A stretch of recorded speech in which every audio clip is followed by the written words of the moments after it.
certa época existe esse jogo de interesses. Sempre. E é por isso que, por exemplo, até pouco tempo se falava muito sobre a homofobia na igreja.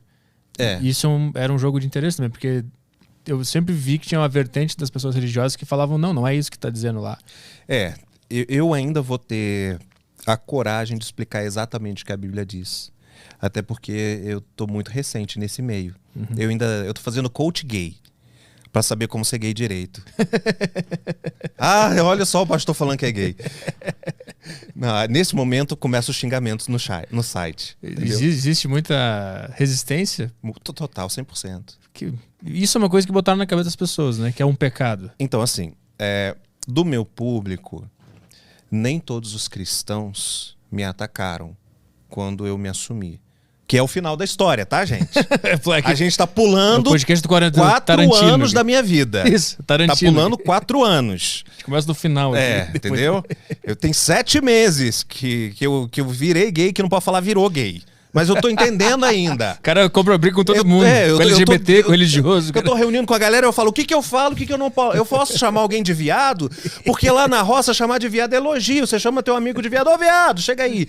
E não sei o quê. Agora se eu chamo de viado, não pode, é homofobia, mas eu sou viado. Entendeu? Então assim, minha cabeça ainda tá surtando, tá chegando no lugar. Eu liguei 220 agora, calma. É que ninguém vira gay. Que história é essa? Ninguém vira gay. Então eu acordei de manhã, sou gay. Não, até porque eu era casado com uma mulher e era muito feliz até ela tentar me matar. Acho que é o resumo de todos os casamentos. Só que o meu... O teu foi um pouco mais bíblico. Foi assim, tipo assim, não tinha as 10 pragas do Egito, entendeu? Aconteceu a 11ª. Entendeu? E por mais que os casais se odeiem, eles tentam se matar, mas não fisicamente. Isso. Entendeu? Não colocam em prática. Só psicologicamente. Não planejam, não contratam assassinos, entendeu? Sim. Que foi o meu caso, né? Então, essa é a manchete da história que daqui a pouco a gente entra. Entendeu? Então, o que aconteceu com você? Fui torturado por anos, sequestrado, mantido em cárcere, roubaram todo o meu dinheiro e, bom, virei gay. Viu que eu levo pro humor? Sobe os créditos. Acaba o filme assim. Então, nem todos os cristãos que me seguem, até porque eu passei 40 anos praticamente falando para cristãos ou para pessoas que têm fé. Então, nem todos que me seguem me criticam. Eles entendem todo o processo. Mas todos que criticam são cristãos. Às vezes eu vejo um xingamento absurdo daquele assim que eu não falo palavrão. Mas daquele assim que lá na roça a gente fala arrepiar o cabelo do relógio. Entendeu? Eu completei com outra palavra aqui na minha cabeça. Então, mas na sua cabeça, seu pornográfico. Entendeu? Olha só, eu podia estar num lugar um pouco mais decente, com uma moral mais elevada, mas não, aqui. Com pensamentos obscuros. Entendeu? Eu não quero esses detalhes sórdidos na minha vida, entendeu? E aí, eu entro no perfil dessa pessoa e tá lá, serva de Jesus, versículo bíblico, missionário, não sei o quê. Então, a gente vê o quanto falar sobre a homossexualidade, ela é completamente odiada ainda no sistema religioso. As igrejas, algumas dizem assim, não, mas nós aceitamos o gay. Não, elas não aceitam, elas toleram. Porque aceita você entrar, mas não te aceita tomar ceia. E tenta te mudar lá dentro? Tenta mudar, tenta fazer a cura, né? Eu tenho agora novos arqui-inimigos da imprensa gospel, porque me ofereceram cura gay.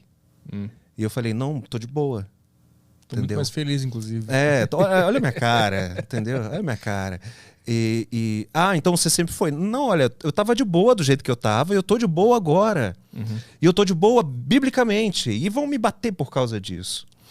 E tá tranquilo. Então se você não aceita, você é inimigo. Da onde que vem essa noção, essa homofobia dentro da religião? Se eu posso botar assim, é daquela frase lá que não pode deitar com outro homem? Da onde vem isso? Então, essa frase de que homem não pode se deitar com outro homem de Levíticos, lembra que Deus estava construindo a cidade? Nesse mesmo livro, fala da mulher que não pode sair de casa. Fala que você não pode misturar tecidos e fala inúmeras, são mais de 400 leis que não se aplicariam hoje, mas só pegam essa. Só que até surgir a lei, até essa época, o incesto não só era permitido, como era incentivado. Porque precisava procriar. Se precisava preencher a terra. As pessoas falam, é por isso que Deus não fez Adão e Adão, Deus fez Adão e Eva, homossexualidade de pecado. Não, é porque precisava ter filho. Então os filhos de Adão e Eva casaram com as irmãs. E aí os irmãos casaram com as sobrinhas, e os sobrinhos com as primas, porque precisava procriar, precisava encher a terra. E hoje é um crime. Essas hoje pessoas é um crime. Quando Moisés vem, milhares de anos depois, já tinha tido dilúvio, já tinha tido Noé, né? Já tinha tido Moisés, os séculos já tinham se passado. Quando Moisés vai tirar o povo do Egito e entregar para a terra prometida de Canaã, hoje Israel, que está em conflito nesse momento, por causa de um erro de Josué, o discípulo de Moisés, que não extinguiu a faixa de Gaza, que era um mandamento. Era, entendeu? Putz. Tirar aquele povo dali. Então até hoje eles estão aí ele falou, não, deixa ali. Aí tá em guerra até hoje. Mas esse é outro papo. Entendeu? Que é a Palestina, né? Os filisteus eram os arqui-inimigos dos hebreus. No entanto que o gigante Golias, ele era filisteu, né? Que veio da Filistia, que na tradução virou Palestia, que virou Palestina. Entendeu? Cara, é muita coisa, a gente tem que fazer um programa semanal. Só sobre contextualização, é né? maravilhoso isso aí. Mas vamos voltar sobre a bichice? Não pode falar. Que é o que interessa. Eu tento voltar eu saio do humor porque eu fico nervoso. Inclusive, eu quero a cura hétero, porque eu quero deixar de ser hétero. Depois tu me ajuda. Olha só, quando ele falou eu quero a cura, eu chegou a me dar um suador aqui, que eu falei, esse cara vai voar em mim. Imagina, daqui a pouco o cara tira a blusa e tem um Bolsonaro estampado. Sai daqui, eu quero ficar puto. Imagina. Não posso falar que a ministra dos Direitos Humanos moveu ataque contra mim. Corta essa parte.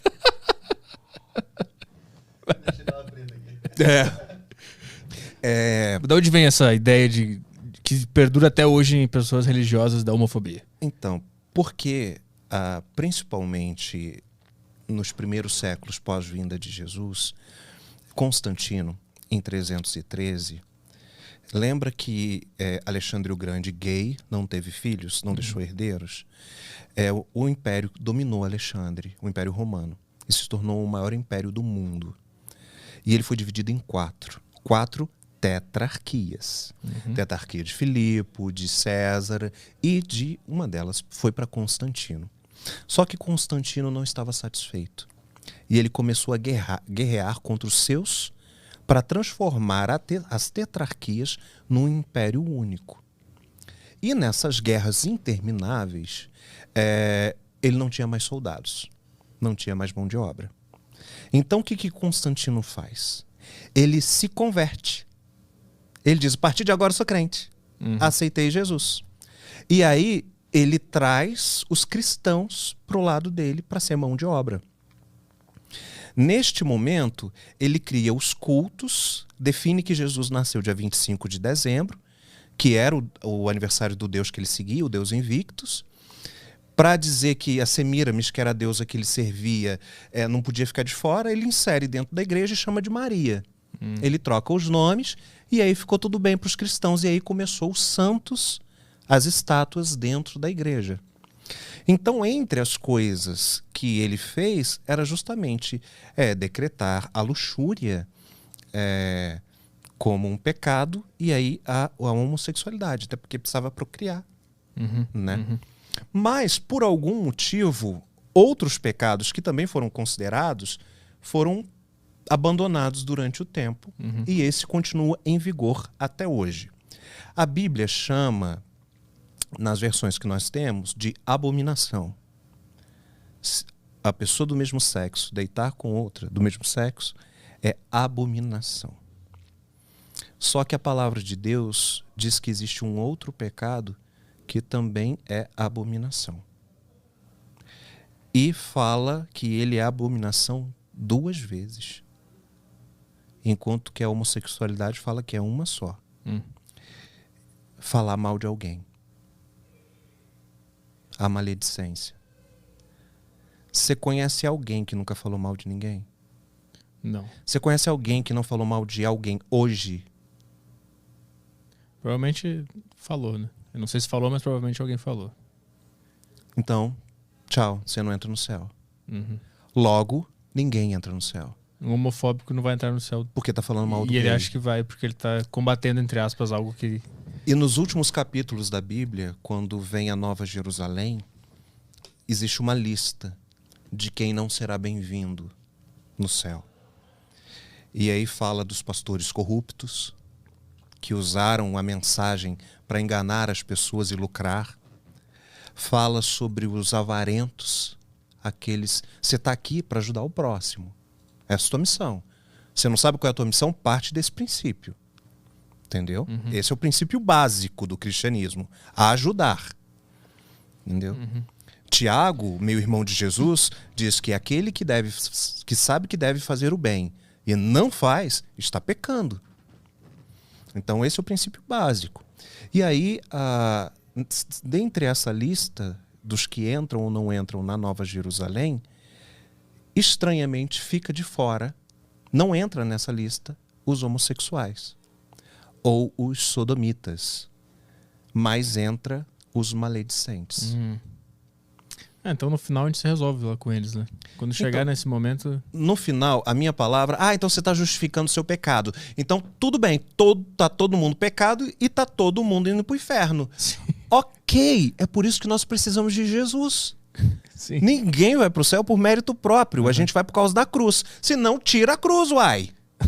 Quando alguém te xingar, quando for homofóbico contigo, tu pode falar, nos vemos no inferno, então. A gente se vê lá. Se tu acha que eu tô pecando, tu também tá. A gente se vê lá. Tchau, tchau. Mas aí a pessoa fala que ela não peca, ela faz pecados eventuais. Ela fala mal hoje, pede perdão, e aí, mas amanhã ela fala de novo. Mas aí ela pede perdão, são pecados eventuais. Mentira. Então eu beijo um homem hoje, peço perdão, amanhã eu beijo. Você tá entendendo? Volto em casa às 5 da manhã, faço assim... Desculpa. É a hipocrisia reinando. Uhum. Enquanto aí Jesus vai falar sobre isso quando ele diz assim, você tá se metendo muito na vida do teu irmão. Faz o seguinte, tira o poste que tá no teu olho, e aí depois que você arrancar o poste que está no teu olho, que ele chama de trave, se você conseguir enxergar alguma coisa na tua frente, aí você fala do cisco do olho do teu irmão. Só que a Bíblia traz com uma palavra mais bonitinha. Se porventura, ó vós, vistes a trave no olho do teu irmão, lembra-te antes do cisco. Viste a trave, o cisco no olho do teu irmão, lembre-te antes da trave no teu olho, retira-a, para depois, quase Michel Temer, né? Usando mesóclise. Retirar-se-á antes a trave, para depois tirar-se-á o cisco do olho do teu irmão. É muito, né? Pro cara entender a gravidade disso aí, a Exatamente. seriedade. Por isso que botaram o Cid Moreira pra narrar a Bíblia uma vez lá, né? Pra deixar mais sério o negócio. Não, mas que daí dá mais medo ainda, né? Então vai ficar mais sério. Que disse, o que é isso, Deus Pai Todo-Poderoso?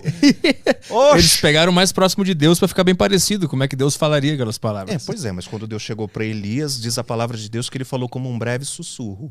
Mas imagina o Cid Moreira sussurrando. Ui. Agora eu posso fazer piadinha, né? Sou viado. Mas vamos lá. Tá. Antes de ser viado. Então eu era hétero.